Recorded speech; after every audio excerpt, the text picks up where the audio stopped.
Welcome to Treading the Path of Heaven. My name is Seth Thompson and not Jonathan Kinney. I am not the normal guy who does that, but I did my best Kinney impression.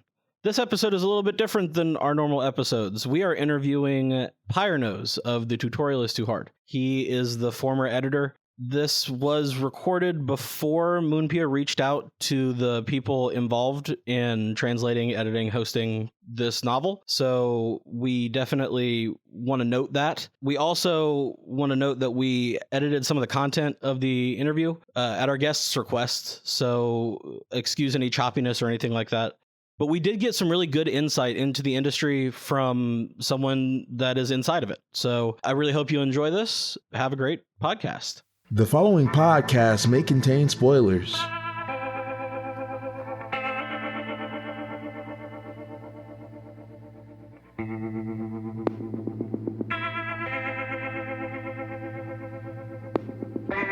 Hi, this is Jonathan Kinney, host of the Treading the Path of Heaven podcast, and we're excited to be with you again. This time we've got kind of another special episode, one of our Enlightenment series. We are joined today by Pyrenose, a translator that worked on Death Mage Who Doesn't Want a Fourth Time, and more notably, The Tutorial is Too Hard. We're very excited to have him here with us today. As usual, I'm joined by my co-hosts. I'm Richard. I'm Seth. Yeah. Pyrenose? Yeah, I'm Pyrenose. Well, technically not a translator. I'm an editor, but... I'm sorry, editor. My bad. It's Your fine. brain, it broke. Yeah. So, well, I appreciate you agreeing to do an interview with us today, Pyrenose, but I had a few questions. Could you explain what exactly an editor does? Okay, so an editor is basically someone who takes the translated raws. That means like a translator first looks at the raws, they translate it into English, and then they send it to an editor. And then the editor goes through, looks for grammatical mistakes, syntax errors, punctuation, all of that good stuff. And sometimes editing can mean a lot more. Sometimes it's rearranging how sentences work. Sure, for like a better flow and stuff. Syntax. And then sometimes it's adding euphemisms to either enhance the storytelling. But like that part is kind of it's not very firm. So it's really up to a case-by-case kind of thing. Kind of more like an art than a science kind of deal. Yeah, there's no strict rule to it, but there's like a base level. Like you have to know your grammar, you have to know what comma splices are, how to fix them, and stuff like that. For sure. Okay. How much localization you think goes into the editing you've done? Can you clarify what you mean by localization? I mean, phrasing, like, for example, say there's a reference or a joke that wouldn't quite make sense in English. You'd localize it so it would work in, English. in our tongue. Yeah. Like an aphorism that exists in English or has a very similar one to, Yeah, so when it gets to that part, me and usually a translator usually work together to try to incorporate the joke as much as we can. And if it's just Gotcha. if it's something like wordplay, which like just doesn't make sense in English at all, like Right. we put in a translator's note or a proofreader's note and say like this is a reference to blah blah blah, which is like Korean lore or something else. So Mhm. I can always say I personally really enjoy those kind of notes. I feel like those really help me get insight into the different cultures that the series I'm reading come from. So I really appreciate that decision when it does happen. yeah, actually, sometimes without the notes, you actually miss out on a lot of things because, for example, in The Tutorial is Too Hard, one of the recurring jokes is about Hojae's name, which is just how like the Beast people pronounce it, like Kiri Kiri Yeah. and Myung Myung Myung. Like, if you without my translator telling me that it was actually like his name literally meant something with that goes along the lines of "I'll tell you and later." That's literally what his name means. Like I would have never thought of that. Like the first time I read it, I was like, "Wow, wait, why am I just never going to hear what Hojei's name means in the Beast People's language?" And then when my translator finally explained it to me, my most recent one, actually, Basil, he explained to me so much more depth to this series that I just never realized. So yeah, the footnotes are super important. Of course, it's a goofy pun. Of course, in that game, Yeah, of no, course, that's- in that book, it would be a goofy pun Yeah, for Hojei's name. Yeah, I Oh, wow. definitely never picked up on that, so that's incredible. yeah, that's actually That's why one. this is Enlightenment. Yeah. Yeah, yeah, that is actually really funny That's for what we're those here interactions with Kiri. Wow. Yeah. Oh, speaking of, that's a natural transition. So you mentioned you've done editing for the tutorials Too Hard. Yeah. What else have you done editing for? I think when I still worked with Light Novel Bastion, I used to do a little bit of work on the Death Mage doesn't want to die a fourth time. I think that's what it's Yeah. called. I just Yeah. know it as Death Mage. But when I actually first started out on Light Novel Bastion, I worked on Max Level Newbie for a couple of chapters. Mm. I have some on my hard drive actually, but even before Light Novel Bastion, I think I tried to work with Kobato-chan Daisuke. Okay. Familiar with Mhm. that? Yeah. For me, I don't think KCDS, which is just shorthand for it, was really the environment that I really wanted to be working in. And eventually, I sort of just drifted away from that, and I committed more towards Light Novel Bastion. What Gotcha. Okay. what there made you feel like less comfortable being there? Like what was the approach they took that Light Novel Bastion took a better approach to? So working at KCDS was a very independent kind of environment. You talk to your translator, and you just communicated over Discord what needed to be done and whatnot. And Sure. there was no set release schedule. There was no one was like sort of just grinding on us to like get stuff done.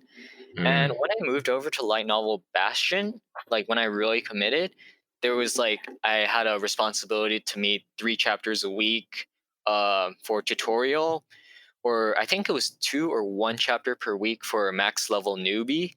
It was I think I sort of liked it because like part of me is intrinsically lazy, so like having Yeah. the deadline really helped me get stuff together.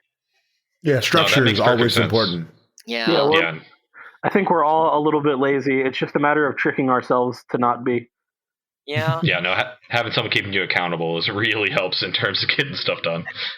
Definitely. I mean, it wasn't as if like, oh, it was like, oh, you need to edit 3 chapters, or I'm gonna threaten you or something. It was just more like, oh, we really want you to do 3 chapters, and we hope that you can take up this responsibility. But if you can't, we can always have someone help you out. And Yeah. it was good. I think I owe a lot to the person who manages Light Novel Bastion. He recently just got back to being active a little bit. He was on hiatus for a little bit, but I'm really thankful for what he did. So I'm actually surprised about the KCDS. I didn't know you worked, you did stuff there. What novel over Yeah, there? that was actually the first place I started at, but it was a really short stint because I just didn't have the motivation to keep on working, and I think that's what really like I told myself, like, if I'm not going to give KCDS like 100%, or at least like 70% of my free time, then like why am I part of this? You should like my work philosophy is that you should when you go for something, you should go for it to your best ability. Sometimes that doesn't mean 100%. Sometimes it doesn't even mean 50. But it should at least always be on your mind enough that you can say, yeah, I need to do this. Yeah, absolutely. It's like having a budget and like knowing that you don't have to exactly stick by it, but you can move stuff around, but always that number is in the back of your head. Yeah, definitely. Yeah. What novel was it that you were having trouble with? On KCDS, Yeah. that it was called Rise Strongest Warrior. I think you can still find it on their site. It has, I think, 13 chapters.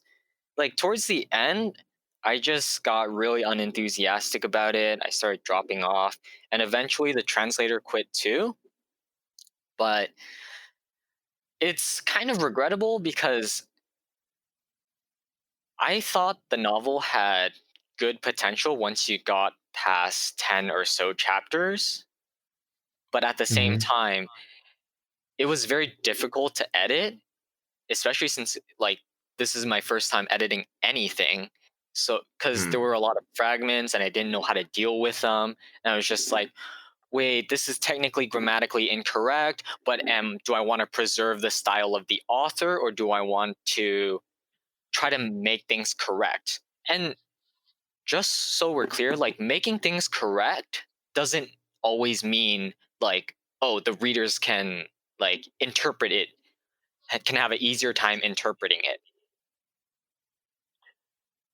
Like, how hard was it to capture the nuance, and how did the workflow change from like Rise Strongest Warrior over to like Max Level Newbie? Max Level Newbie, I think, actually has some wonderful syntax. It's not like, oh, English teacher, professor kind of level, but I think it's, when you translate it, it's very readable. It follows a lot of the normal sentence structure. You don't just have like random fragments thrown around, though there are some, I think, for stylistic purposes. Like, I can respect that. But For sure. in some other novels, like when it's written in Korean, it's not necessarily incorrect because Korean has different syntax rules than English. But when you translate it, then it becomes incorrect. And then you have to go through this whole loop of fixing it and then thinking you did too much or thinking you did too little to fix it. Now, does the light novel Bastion or what was it, Rebirth? Did they have anyone like a head copy editor that would go over things to like go over your work, or was it just like no, you actually, look at it and it just releases? I look at it and my translator looks at it, because personally, I think I'm more of an active proofreader. I take phrases and ask them, yes, what is the author trying to say? What do you mean by this? What do you want the reader to feel? And if like the phrase or the word has the wrong connotation, or it just doesn't work at all, like I talk to my translator and I say like, hey, this doesn't work out, or we need to do some research on this and see if there's like really a double meaning here or if there isn't. So it's really just me and my translator just working things out. There is no copy editor or anything that like goes over everything.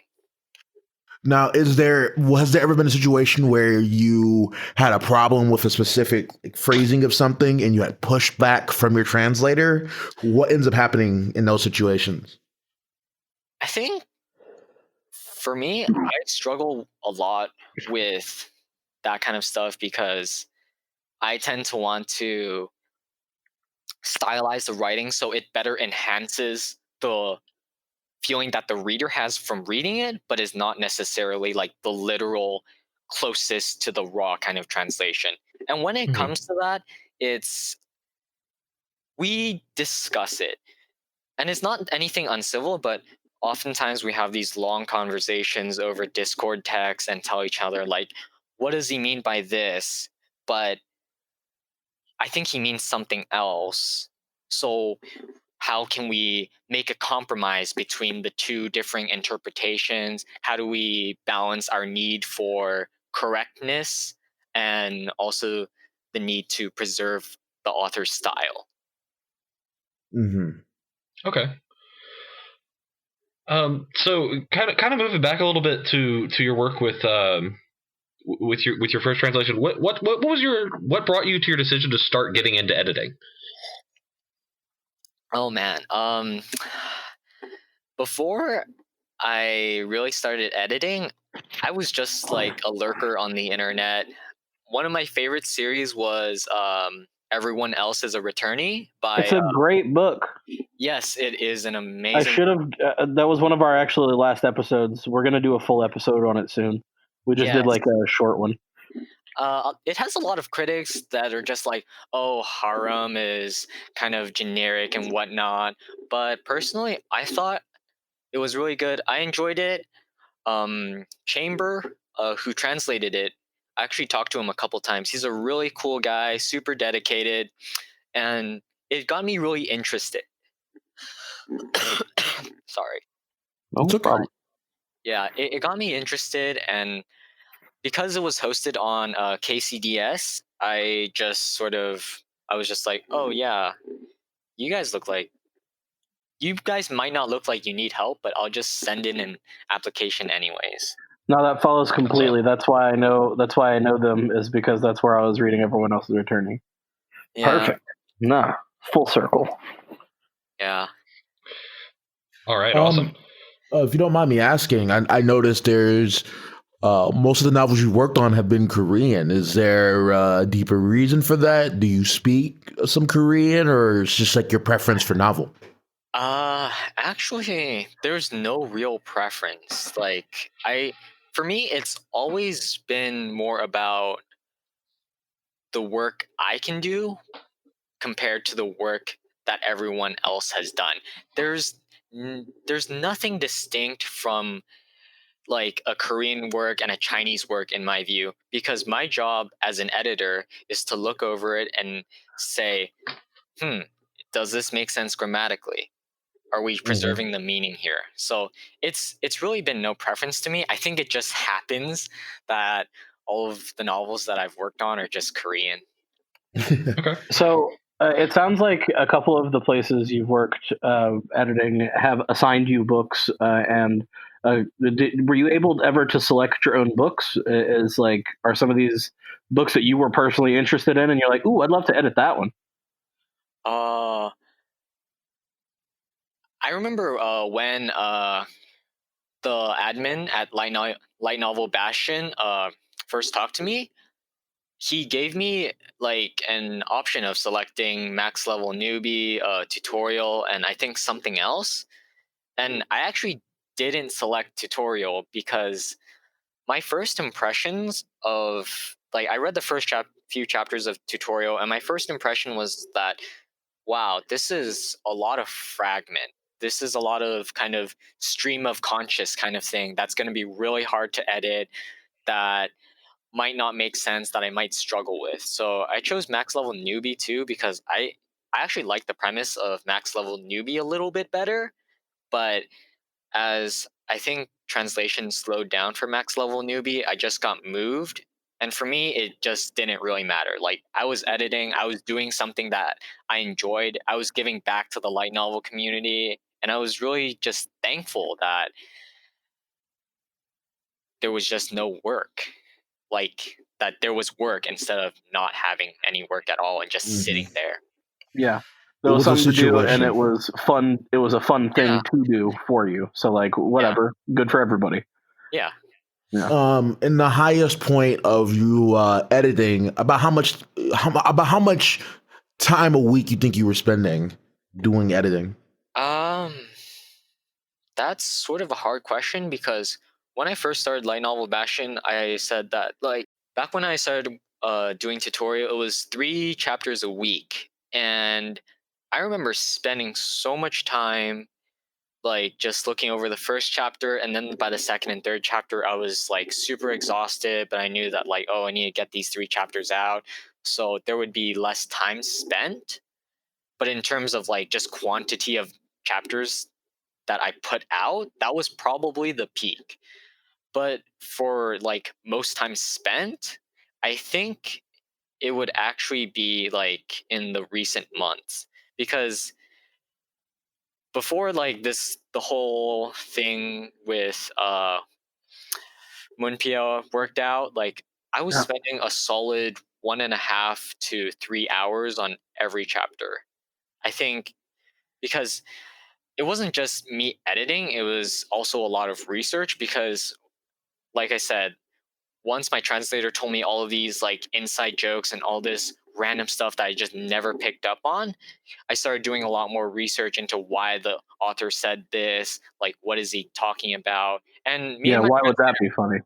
yeah, and like we often talked about the meanings behind it, our personal experiences reading tutorial and how they differed. There was just a lot of stuff like that. Let's get to something a little bit less technical. Can I get your what's your favorite part of tutorial of the stuff you did work on? What was your favorite part of its story? Where'd you come in? Like, where'd you start translating? I'm sorry, where'd you start editing? Jesus. I started editing at chapter 67, if I remember correctly. So it's been a while, but one of my favorite arcs was the Day of Great Harmony, where because for me, like I like to think of myself as a romantic, so I really envy and I really like the relationship between Park Jung-ah and Ho-jae. Yeah, so like for Yeah. me, those two are just so adorable together. And I remember this scene where Park Jung-ah was playing around with the Thousand Arms and she was making them into guns, and I thought that was like sort of adorable. And Oh, when she made the rings. Yeah. just like, come on, man, make a Do move the thing. already. You can make your stupid weapons into these. Just do it. Do it real quick and then change it back. I don't care. Yeah, I mean, Great Day of Harmony, definitely my favorite arcs. I mean, there was also a lot of depth in the interaction between Ho-jae and the other characters. Absolutely. Like, Kim Min-hyuk. I'm sorry, I can't pronounce any of their names. Like, it sounds out perfectly in my mind, but I can't pronounce any of them. We all know who it you sounds mean. better than anything I've ever heard myself pronouncing. So Yeah, but damn, like their bantering relationship is really fun.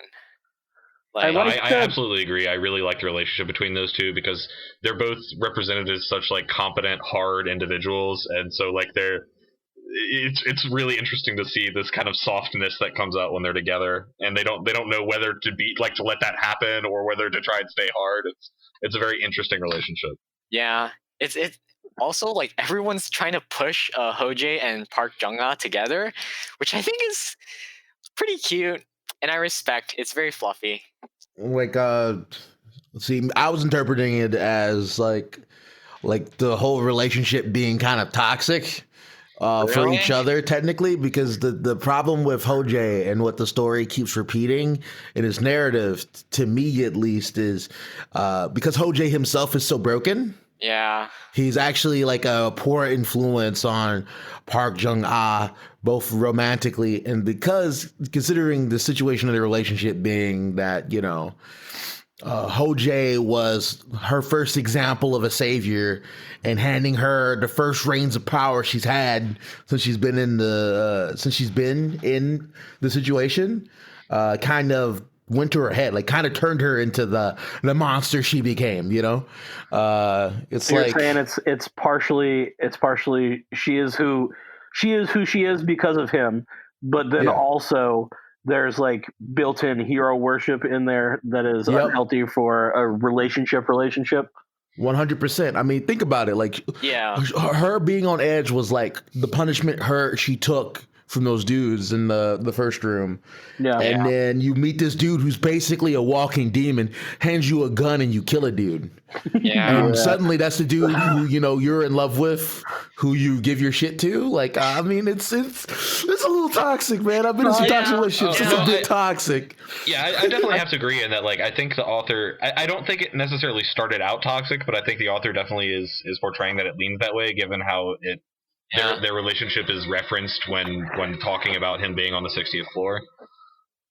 I think like part of me sees it as romantic because I so desperately want them to get together. It's like it's like you're rooting for such a tragic hero, and it's not about like him getting together in the end. It's about the process in which they get close, and then you cry, you bawl your eyes out when they just don't end up together, and you just stare at the novel and you're just like, what am I doing with my life, you know? Why am I reading this? That hurts me. Yeah. Like, why am I reading this at 3 a.m., you know? No, I absolutely get that. I'm a romantic myself, so I tend to have relationships and novels that I always want to see succeed. But theirs is very interesting, to say the least. The Passion Island did that to me. The Passion Island, Fuck like the where they island. can connect via emotions, and he actually got to like feel real connection for the first time in forever. Good. So, let's talk about the fact that this is probably never going to get an anime, but if there were ever an anime, the island arc would destroy people. Like people would be crying. Like it would be incredible. It would be like Red Wedding level. God, the island arc, part of me was just so frustrated because, and it felt so, I felt kind of mad when I was editing it, actually, because I was watching Hojie fall down a path that made him weak, that made him like more vulnerable than he's ever been. Yep. And at the same time, it made me feel a little bit vulnerable, and it was very uncomfortable, which, like, props to the author and the translator for really doing that.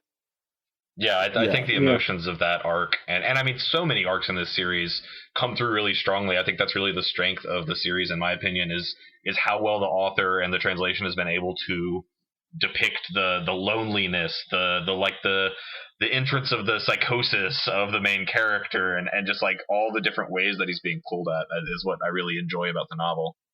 I really appreciate the descriptive bits of the fucking battle monks, like the tower of battle monks. Oh yeah, that floor.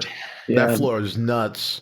That floor was actually nuts. Yeah, that was a really cool floor, and I really liked just the description of the progression of power. Like it was really well done. Like I yeah.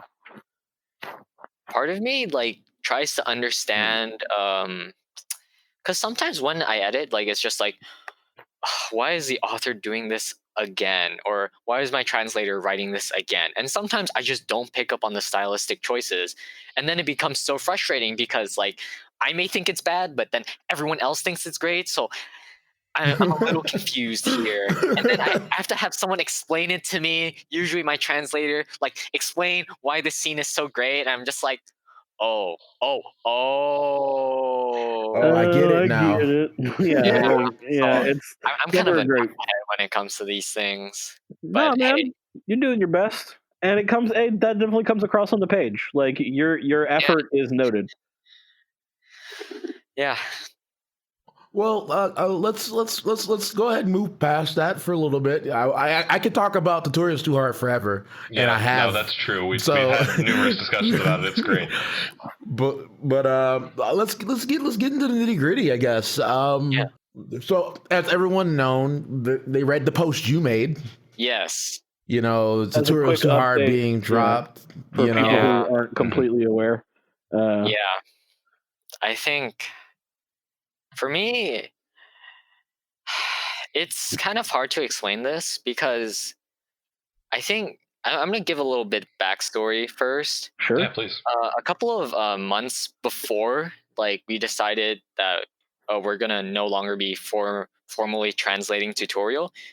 It was just like, my translator was just, we were both getting a little tired of people who were complaining that, like, oh, why isn't this faster?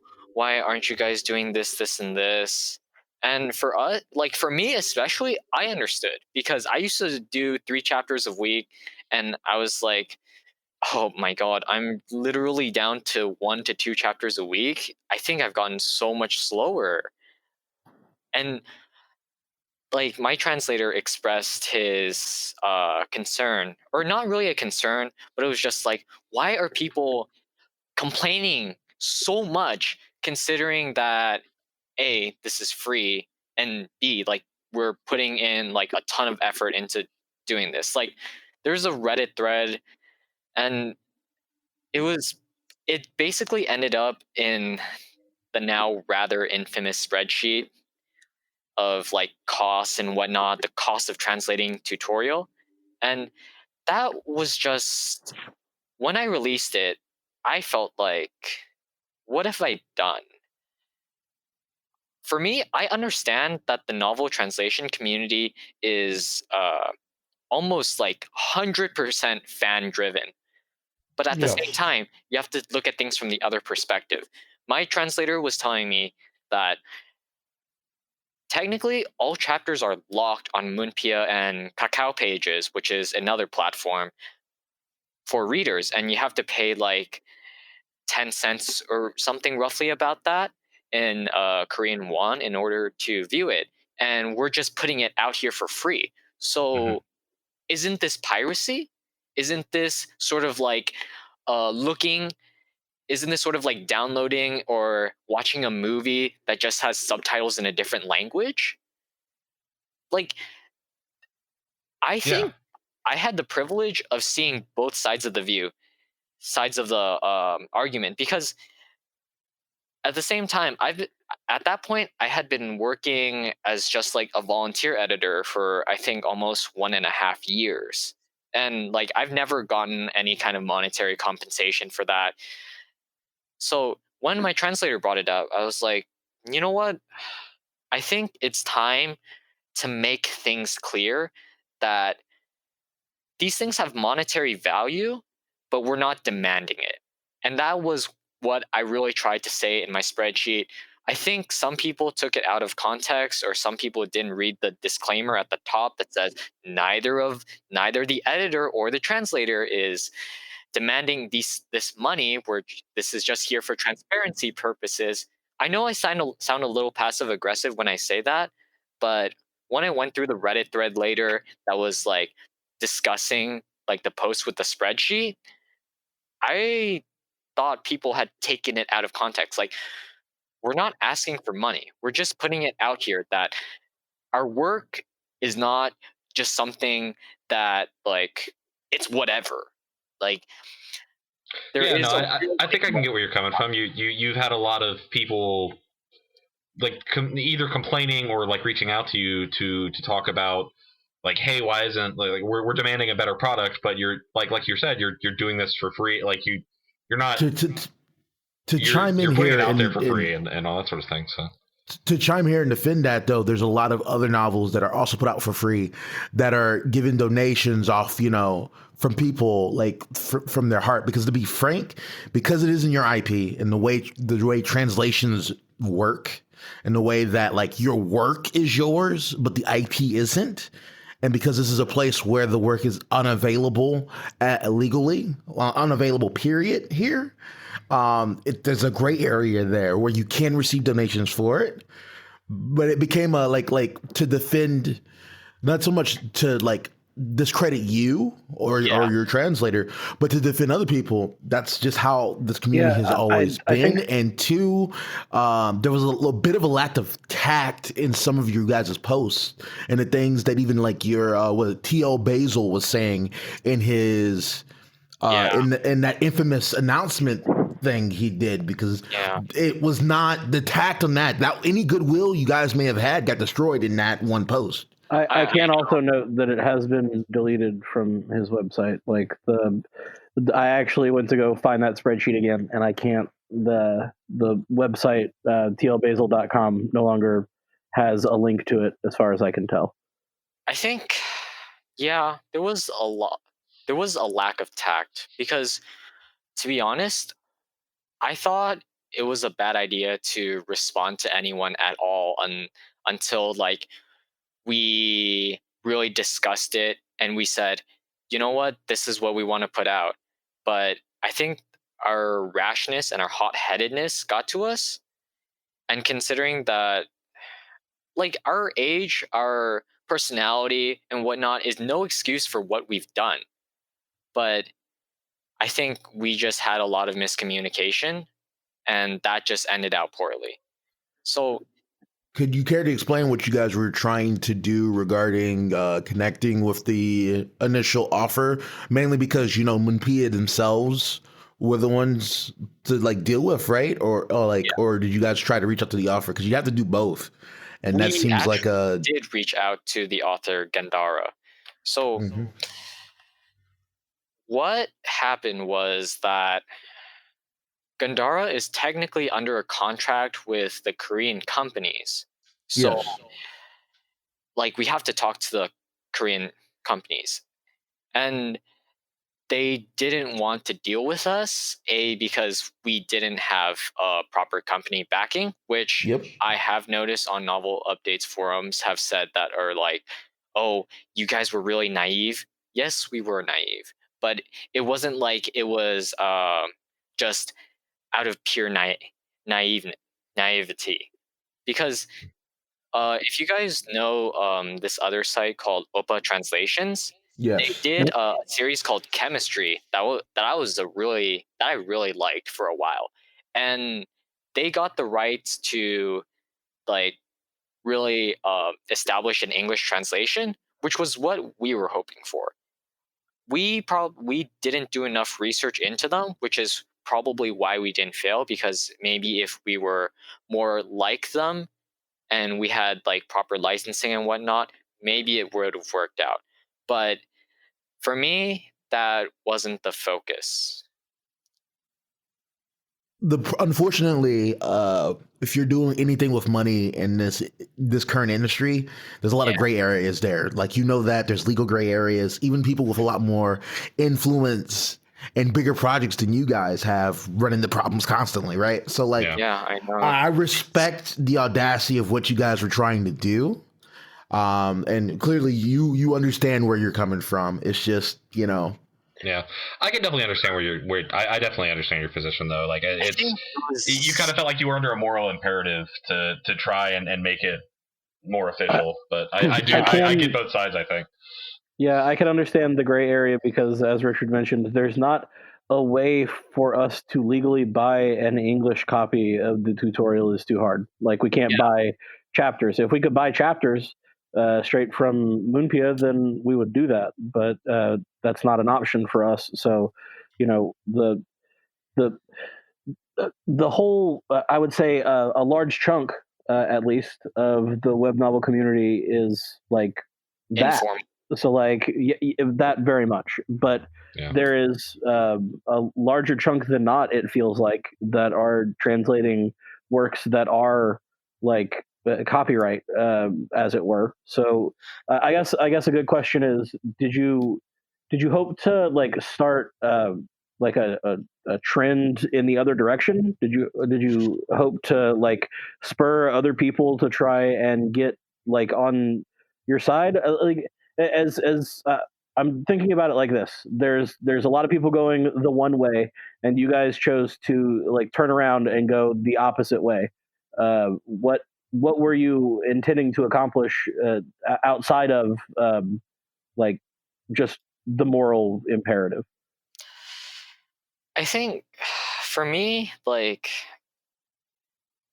when I started following novel updates forums, like it was back when Wuxia World had they had just gotten into maybe their second or third argument with Chidian, and this was when Chidian was really expanding, and like I think it was right after they signed a contract with Gravity Tales. oh, the gravity stuff. Oh right. Oh Yeah. Oh yeah, like Gravity man. Tales.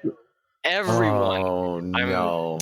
I think so. For me, like I think it was just uh I was seeing the formalization of a market in a way. Like personally, I don't think that uh novel translations are going to be fan driven things forever. Like as sad as that seems to be, for future readers, like I don't see like a future where at least like 50% of the novels are like translated by companies like Wuxia World, at least, who have actual legal standing.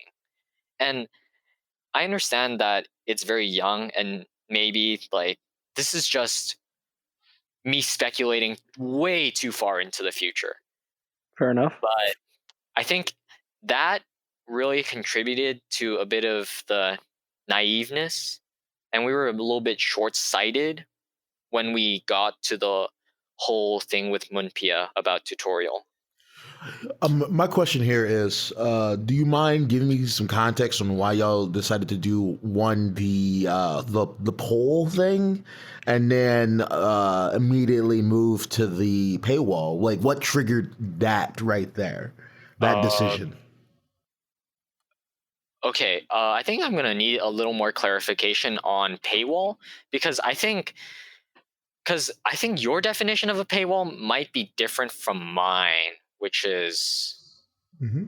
so. Can you explain what your definition of a paywall means? I just want to know this, so like we're clear and we're discussing the same term. The way I see it here is, say, paywall works the same way it does with, like, say, let's use Crunchyroll.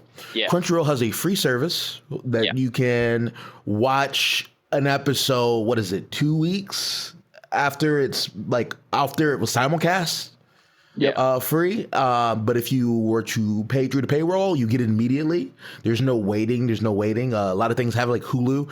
Hulu has a set number that are free. They give a little bit rolling more, and then if you pay for the full service, you get everything. You get the simulcast, the simultaneous release. A lot of other translators have a similar system where if you are Patreon, you get the stuff a little bit early. They have a set number of free ones they release, but if you're on the Patreon, you get it earlier. Even some of the Chidian translators even have, like, Patreon. You can read a little bit early, but if you have premium, you can read this a little bit early, but you get a slightly distributed. But if you're free, or you do the Spirit Stones, you get this at this rate, right? Okay, so I think there's an important distinction to make between paywalls. So my version of a paywall is you just have chapters that you need to just straight up pay in order to access. There's nothing free. It's sort of like the Spirit Stone system that Chidian has implemented, where you get a certain number of Spirit Stones, and then you have to pay for each next chapter with your own Spirit Stones. And the version that you're talking about, I feel like, is more of like a delayed release, where it's kind of like, yeah, we're coming stuff out with free, but if you choose to support us, we can get you stuff a little early. So that is a fair viewpoint, but it's still technically a paywall, especially considering what the distribution speed of the free version is compared to what you get for paying. Like, but again, that it doesn't really. That is literally like legally cause trouble. Yeah, with, like, each of you have just stated what you mean by paywall, and we can go like past that now. So like. Well, no, I mean, like that, like the only reason I bring that up is some people feel like that could also cause more legal trouble in this fine gray line, right? Right, because if what you offer is a service, not the actual IP itself. So if you're hiding the IP behind more of the wall, it becomes more of a legal reason people can come after you guys, you know? Yeah, I see your perspective. For us, like, the Patreon system was just something that we saw other people do, and we were just like, oh, I mean, I'm pretty sure there were like at least a couple people who would support us on Patreon. Mm-hmm. So let's let them support us, and we'll work harder for them. And I get what you're saying about the disparity between like the quality of service that like Patreons receive and that like people who don't have Patreon receive. Like, because I think one of the biggest points of contention was that Basil's raw translating speed was about 7 chapters a week, and like because I just literally can't edit faster, mine was somewhere I could only release somewhere between 2 to 3 chapters a week. And a lot of people were concerned that like, oh, so like Basil's gonna finish the entire novel by himself, and we're stuck like waiting for our 2 to 3 chapters a week. Like, I think that was the major concern, and if it wasn't, that's a fair. See, this statement right here, that should have been communicated, because that is a fair reasoning behind your release schedule. Like, that is incredible. That's an incredible amount of information. Continue. Yeah, I'm sorry. Like, I think, like I said before, like we were just really hot-headed. Like, I'm not gonna lie, I was frustrated that my translator was getting shit from people who obviously felt the need to express their complaints in a very rude way to him, and I was frustrated because like when your colleague is frustrated, you just can't help but be frustrated too. Yeah, So You're comrades in arms. empathetic person. An insult against them is an insult against you. yeah, so if that was a really important piece of information, I'm sorry we didn't include it, but that was literally how it was.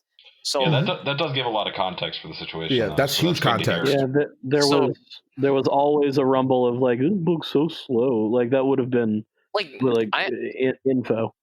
I think I should have made it more clear that under no circumstance was I building up like a stockpile of like 50 chapters, which I think, actually, now that I think about it, I think a lot of people were concerned about like, oh, they're trying to make money out of this.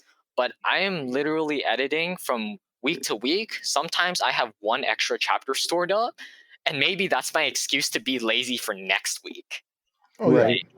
Gotcha.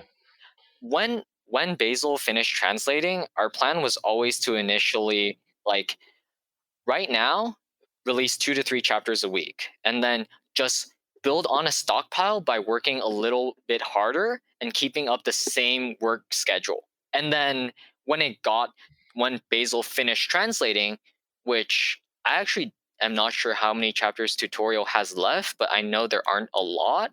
Like when he finished translating, like then I would continue my work pace at like 3 chapters a week, but we would be releasing more per week. Like we would be releasing 4 or 5 chapters per week. So yeah, that was the plan. I think this was just a tragedy for us in a way that we just alienated everyone else. Like, it really just, like, I really wish, like, what you're saying here, I really wish that was, because, like, this completely explains a lot of the phrasing that you guys were trying to use, because, like, initially it seemed to a casual reader. Yeah. And that's why they were like, what?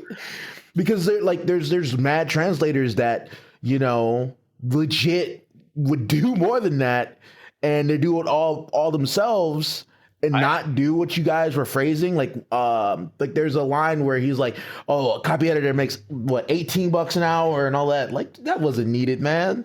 You guys, I'm not gonna lie, like I think my translator could really use some work like on the finesse of his language. And personally, I didn't respond. Like, I have a Reddit account, but I don't respond because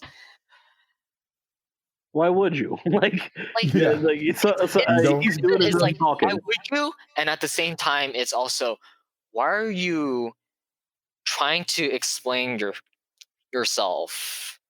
Because for me, at the moment, I felt like I was perfectly understandable. And obviously I wasn't, so I probably should have put a better effort out there to say, like, no, I think you guys are getting something wrong, and say, like, this is really what we're trying to say. But it's just regrettable miscommunication. We're definitely trying to help you get a platform to get anything you wanted to say out. So hopefully this will that's what we're here for. help some people understand the context like it helped us. Yeah, I mean, if it makes any of you guys feel better, like, okay, so I'm gonna talk about the negotiations with Munpia, and we didn't sign like a non-disclosure agreement or anything, so all of this is perfectly like good. It's just that okay. for the most part, we'd like not to talk about this, but Yeah, it's up to you. If you don't feel comfortable discussing it, feel free to not go forward. But as much as you're comfortable discussing it, we'd love to hear. Moonpia have contacted, like, at least my translator and said, oh, yeah, we're looking to actually release our own English translation. And, like, that's kind of a gray area for us, because once something goes official, we're kind of just, like, bootlegged copy, but... Yeah, absolutely. And, like... I was concerned, and my translator was concerned. So what we did is that in our post, we wrote that we're no longer formally translating tutorial. And you have to watch the wording here because it's formally. Yeah.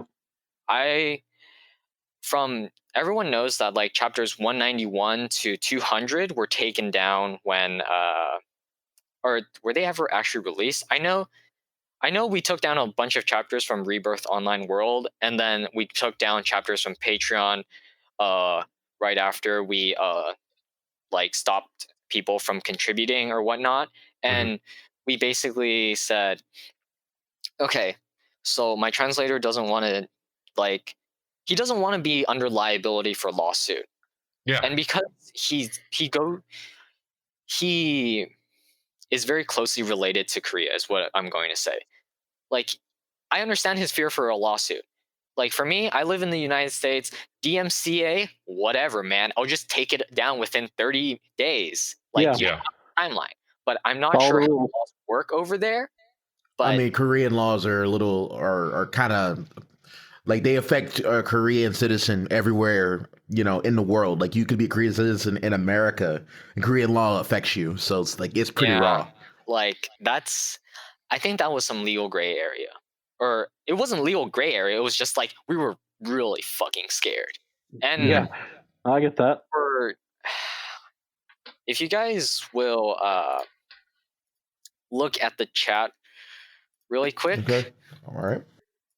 That is a drive to basically the tutorial chapters up to 200, which is what Basil had translated and I edited. And that's all that I have right now. But when I say that we're no longer translating tutorial, I mean that tutorial is no longer a priority because it's just such a liability. I mean, he doesn't want to put himself at risk. If someone wants to take our chapters and, like, post them somewhere, like, you do that. As much as I hate saying those 3 words, you do that. It does, as long as it doesn't have any link to us, I'm fine with it. Because as long as me and Basil aren't liable for a lawsuit, I'm fine with anything at this point. Did they give you a formal, like, stop translating this, or was it like we intend to translate, so we can't partner with you? It was we intend to translate, but it wasn't just so. It was, I think, I'm saying this as, like, a third observer, so I can't say for sure, but I think it was more of something along the lines of, like, we're intending to do this, so we're intending to come out with an English version, so you might want to stop. Gotcha. Politely imply that you should probably stop. Because as soon as we do it, we're going to shut it down. That's basically... like, that was the connotation I got from it. And that makes perfect sense. If that's the response I got from a Korean company, I think I might make a similar decision, because, I mean... Yeah, so... I don't know. You're not going to be able to finish. Yeah, I actually don't know if Basil really plans to put more time and stuff into this. But personally, like, tutorial it's practically been my life's work. Like, I started editing this maybe 3, 4, 5 months after I just started editing in general. And for me, it's always about, I go where the series goes, because it's not about, me being comfortable. It's about me giving back to the community that really helped me, and me trying to do my best. For sure. So that is that. Like, So just for clarity's sake, someone like Raising the Dead, as fucking not active as they seem to be of late, um, they would be cool to come along and try if there's like not any movement, because like as you say, it's not that far off from finished. So if somebody yeah, wanted to just put in the effort and like fucking slam it out, then yeah. you guys would be okay with that, like I for can't speak for my completion. translator. I can't speak for my translator, but I would say yes. Yeah, as long Okay, as it fair doesn't enough. implicitly put you in the way of a lawsuit in any way. Yeah. My translator is unfortunately not of my circumstance, so Yeah. I have to respect that. If No, I that were makes sense. I mean, Korean like, companies have the ability to put a lot of pressure on people in Korean society, as I understand it. So I'm not actually very familiar with how Korean companies work, but I do want to respect my translator's opinions, and that's really it. Like, if anyone wants to tell me like, oh, I want to pick up this series, then I think you should go ahead. But as an editor and as also a writer, like, I think you should do your best and not just half-ass something when you go see a fragment, you just ignore it and say whatever. Or when you see a reference, you just expect readers to get it on their own. I'm not saying that like no one can do a better job than I can, but I'm asking that anyone that does try their hand in this gives it their best effort, because I think I've given my best effort for over 1.5 years. And even though I may not have been active for all of that 1.5 years, I think you owe it to the community, yourself especially, and the novel to do it justice. Yeah, if you're gonna pick this up as a fan of this book, then like treat it correctly. no, I have to Yeah. agree. I incredibly appreciate your dedication thus far, and both you and the translator, in bringing this out, because it's been such an incredible read for us to enjoy and become attached to. Yeah, I think I've gone through 4 different translators. Like, only 2 have been around for actually a really long time. One is his name is just M. It's just a letter, and he was the translator for like 1 all the way through like 120 something. Wow. And I have no idea where he is. He's like, my only way of communicating with him was to like ask Light Novel Bastion's admin to contact him for me. Wow. And then there was like a couple of other translators, and then there was Boko, who now works on Stop Friendly Fire on Wuxia World. Okay. I remember And- Boko. Yeah, I'm sorry I don't read his novel, because for me, I think it just sounds a little too cheesy for my taste. Like, that's just personal preference. If it's a great novel, it's a great novel. Like, you do you. But There's a lot to read our out there, fans so will tell I us. get it.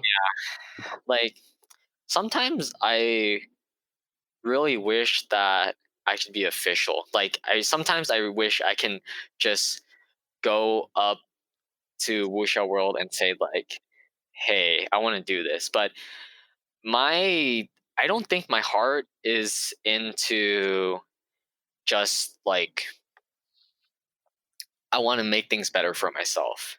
Because if you take up fan translating, part of your incentive may be that, but I think the whole novel translation community realizes that novel translation and editing is not a viable job. Like, holy shit. Yeah, I think no. the Reddit post was looking at It my could be like, if it were done right, but no way. And I'm just like, we're not asking you to pay for a living. Like, I have school. I'm in high school. Like, as much as I can use the extra cash, like, I don't need it. people seem particularly galled by the $170 a chapter. But then right underneath that, there was a guy that was like, "Yeah, but 2 cents a word is actually pretty good. Like, that's like discounted even. Like, yeah, guy, Like that's the point that we're trying to make. But I think that I think the big numbers just scared everyone off, and there was just a lack of clarity, and for I mean, that, I'm sorry. I mean, dude, like you guys are you're young. It happens, you know. I know I'm Tact young. is a thing y'all don't have. I'm not sure how old my translator actually is. We talk, but we don't go into personal details. Yeah. Fair enough. Yeah, I mean, that's fair. I think. But I mean, but one thing about the novel translation community and the fans that consume it, and the fact that it's so grassroots, and it's grassroots it's a niche within a niche what we consume, right? Yeah. So it's a small scene, and there are people out there willing to support the people who put out. I know, speaking just from my podcast and people in the podcast and the other hosts, we put our time, our effort, our money into this because we care and we respect what you guys do, you know? So, you know, I think anyone who wants to go out and translate, edit, get the stuff, you know, because you're doing something that I can't easily do, you know? So it's appreciative. You guys it's are unsung heroes, and we really do appreciate the work you guys We're put singing. on. We're singing them. I think I get that a reader's perspective and a translator's perspective on a novel's release rate may be so different. I lived on both sides of the spectrum.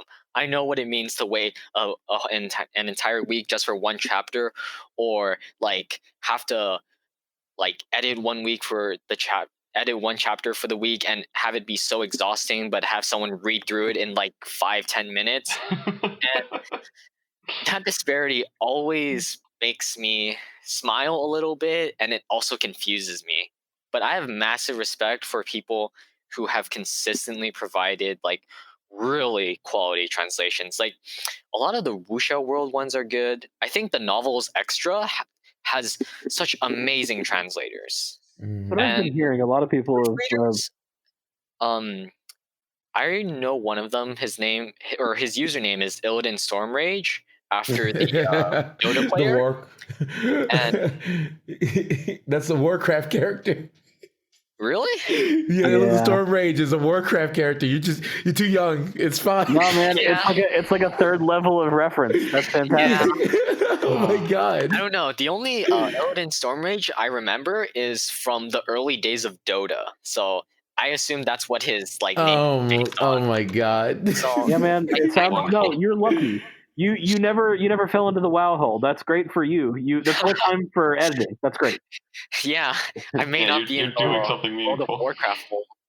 Warcraft 2 came out in 1995. I was too young to experience that when it initially came out. So I can only imagine you probably weren't even thought of.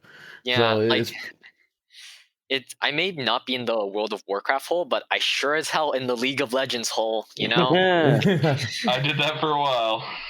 Dropped out around season 2 or 3, though. But we just being on the producing side of this industry, I would say, for lack of a better word, it's hard. It's really hard. And for the link that I just posted in the chat, it has all the chapters up to 200, and I'm sorry, but 199 is such a fucking cliffhanger. But then you have 200, so everything is okay.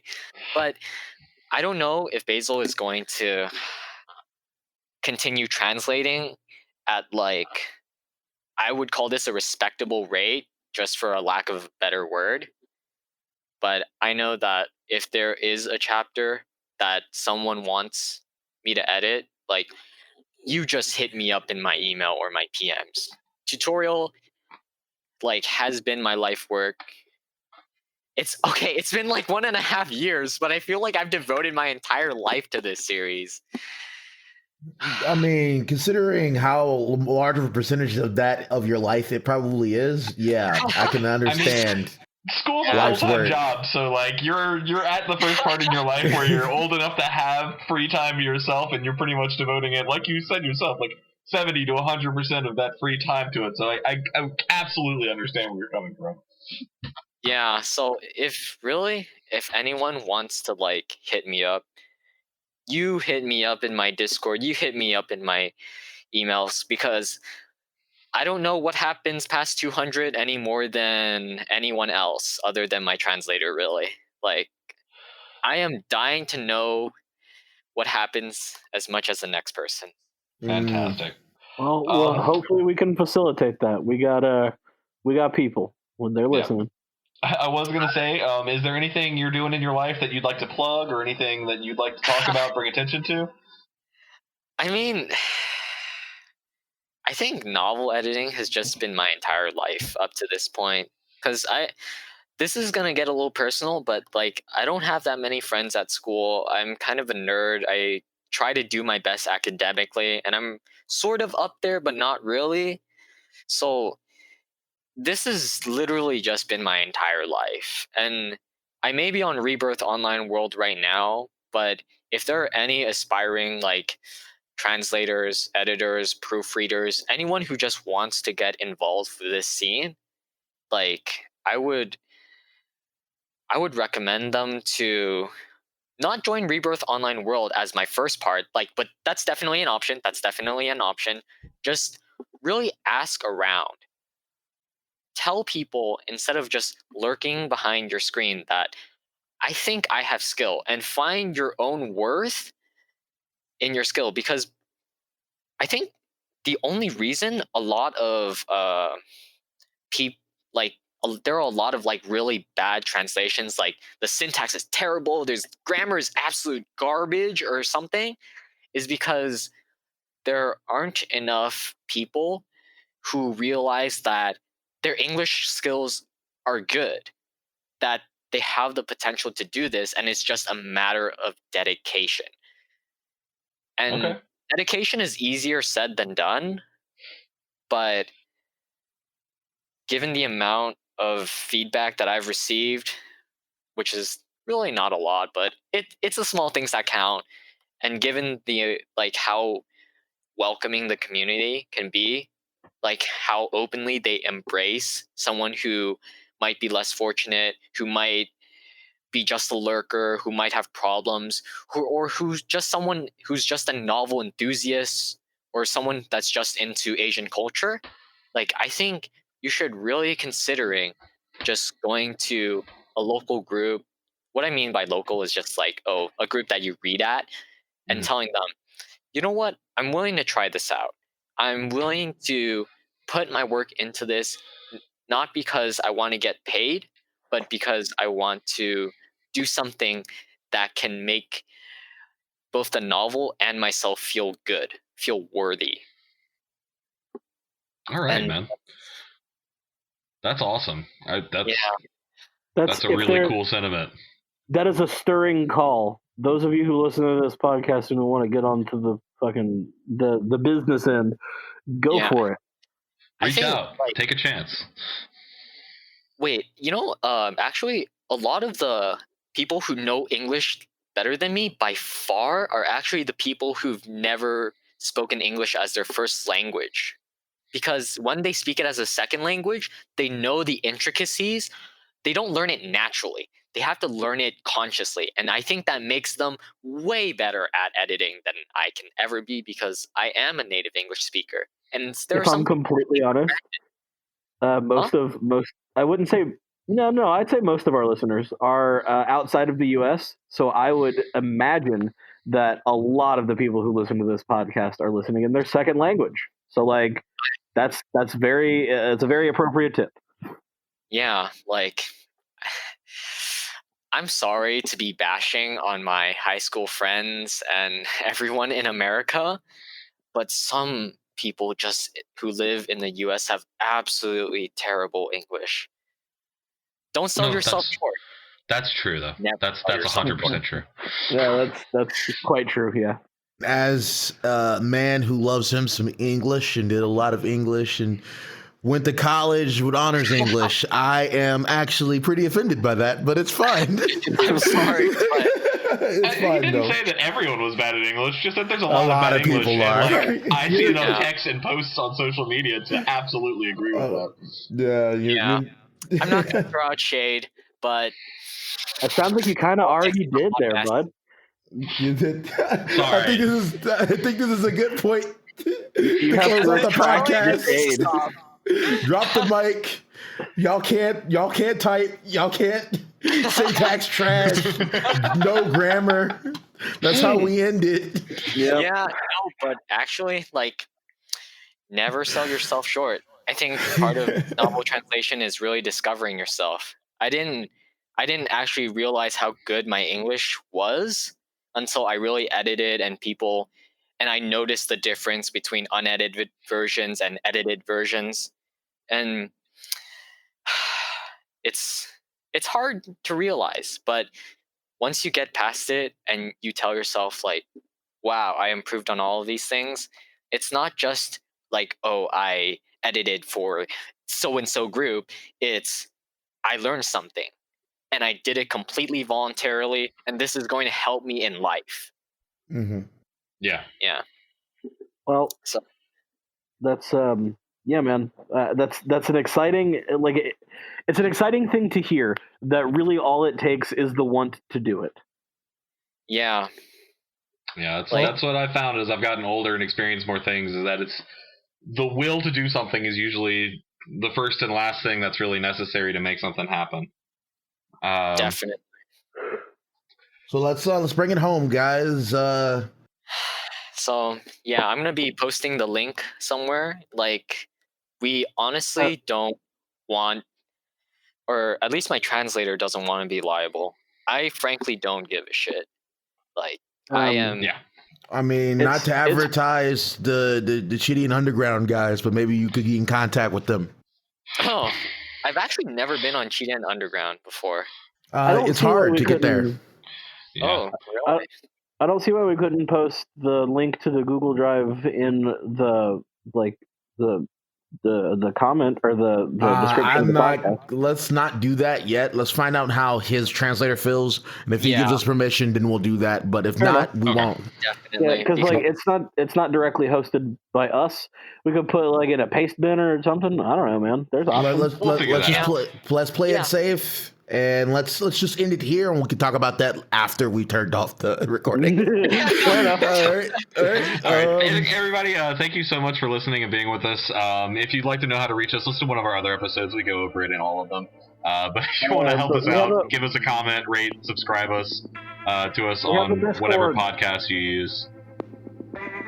Yeah, check out our Discord. We have a Discord. Later. It's so true, though. There's a link, please. Bye-bye. Bye. Have a great time. Thanks for listening.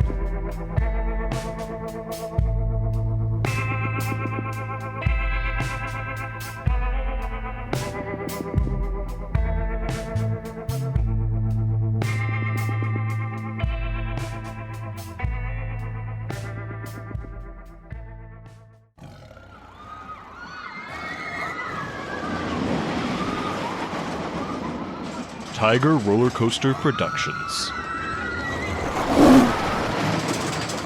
Tigers are scary. You try to get off. Well, that was an exciting interview, wasn't it? Pyrenose had a lot of good stuff to say, and we learned a lot. The exciting thing that happened is he gave us those last 7, 8 chapters of Tutorial is Too Hard.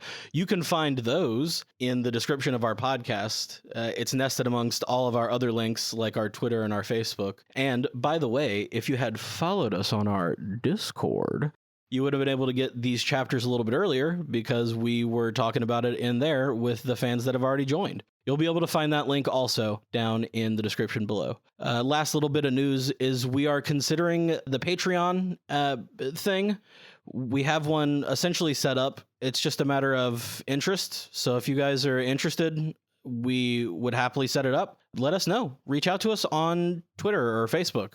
That's at Tiger Coaster on Twitter, or you can just look up Tiger Roller Coaster on Facebook. Very easy. There are also links. See you guys next time. It'll be a regular episode again, or maybe even a Nights. But it's going to be, yeah, you'll see us soon. Talk to you then.